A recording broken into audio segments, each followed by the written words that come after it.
Halo semuanya, di video kali ini saya akan mempresentasikan terkait artikel saya yang berjudul Strategi Pencegahan Kebocoran Data pada Sosial Media di Era Sekarang.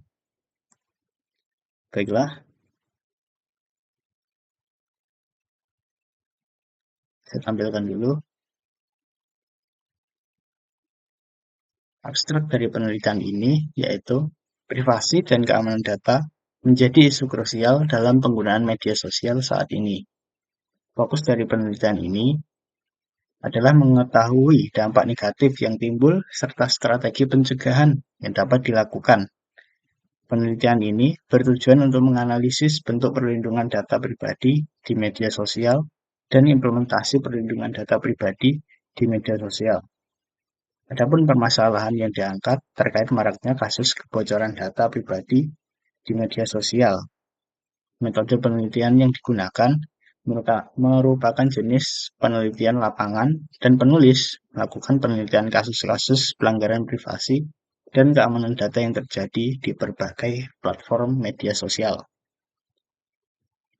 Nah, untuk pendahuluannya, di era digital ini, informasi dan data telah menjadi aset yang sangat berharga bagi individu, organisasi, bahkan negara.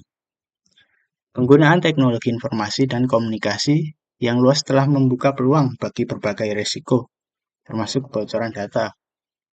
Berdasarkan survei yang dikutip dari We Are Social, sebanyak 49,9% atau sekitar 139 juta dari total populasi Indonesia aktif menggunakan media sosial per Januari 2024.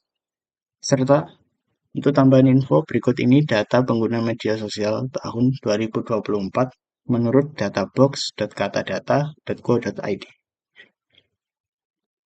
Jumlah pengguna atau total pengguna sebanyak 191 juta pengguna atau 73,7% dari populasi.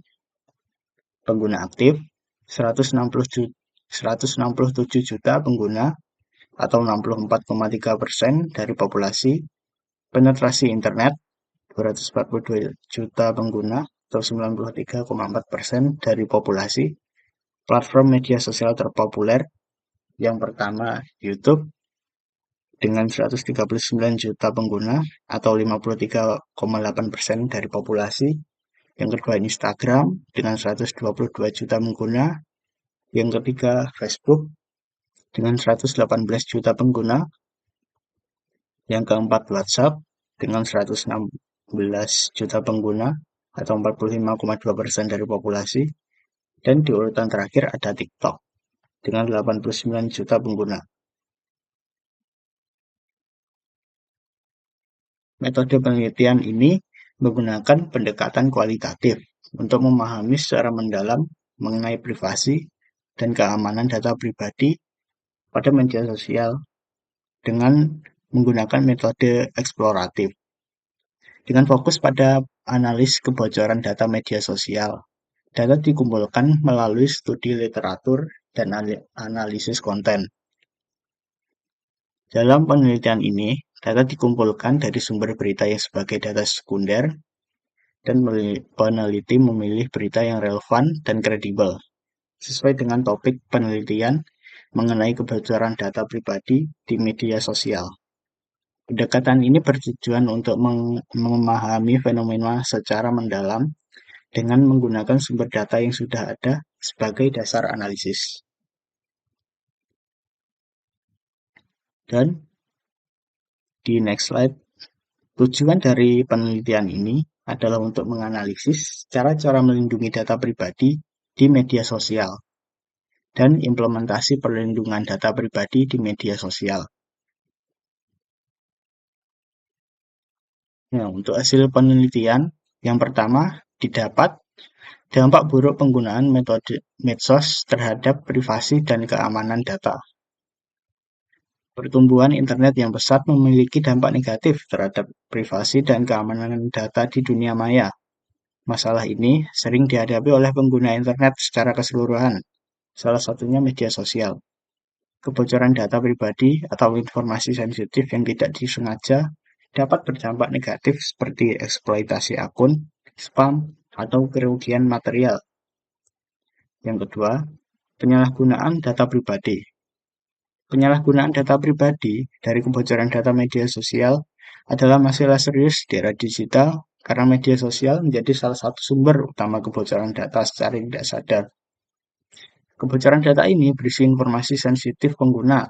Data tersebut seringkali dimanfaatkan oleh pihak tidak bertanggung jawab untuk berbagai tujuan ilegal seperti penipuan, pencurian identitas, atau manipulasi psikologis.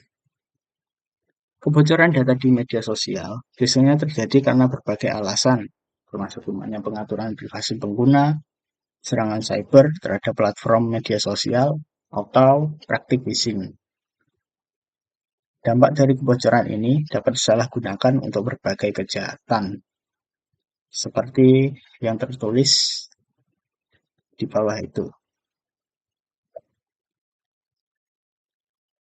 Dan yang ketiga, terdapat strategi pencegahannya.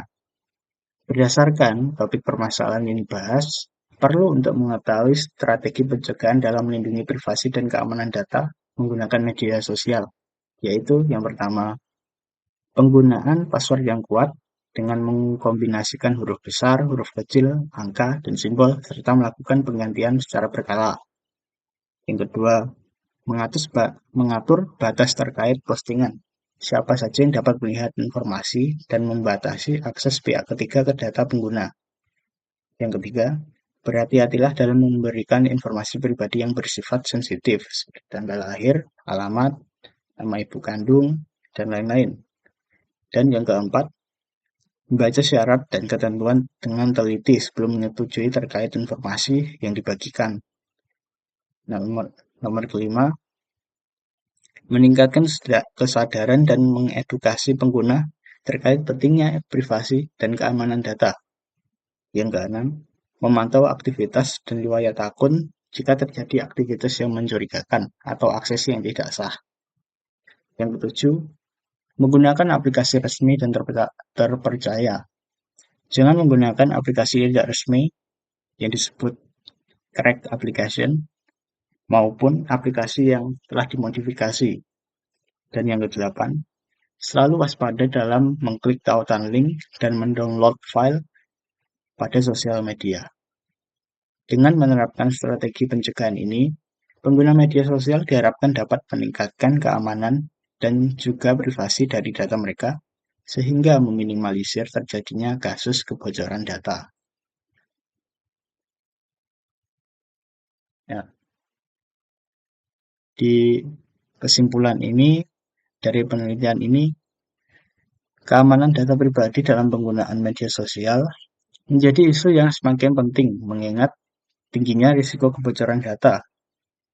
Kebocoran ini dapat terjadi akibat kelemahan dalam penggunaan privasi, dalam pengaturan privasi, serangan cyber, atau kelalaian pengguna. Data pribadi yang bocor sering dimanfaatkan untuk kejahatan seperti penipuan, pencurian identitas, atau manipulasi. Oleh sebab itu, perlindungan data pribadi tidak hanya menjadi tanggung jawab penyelenggara platform media sosial, tetapi juga memerlukan kesadaran dan kehati-hatian dari pengguna itu sendiri.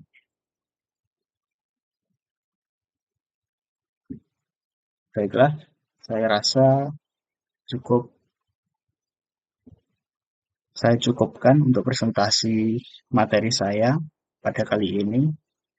Jika ada kekurangan pada presentasi saya mohon maaf. Terima kasih telah menonton video ini.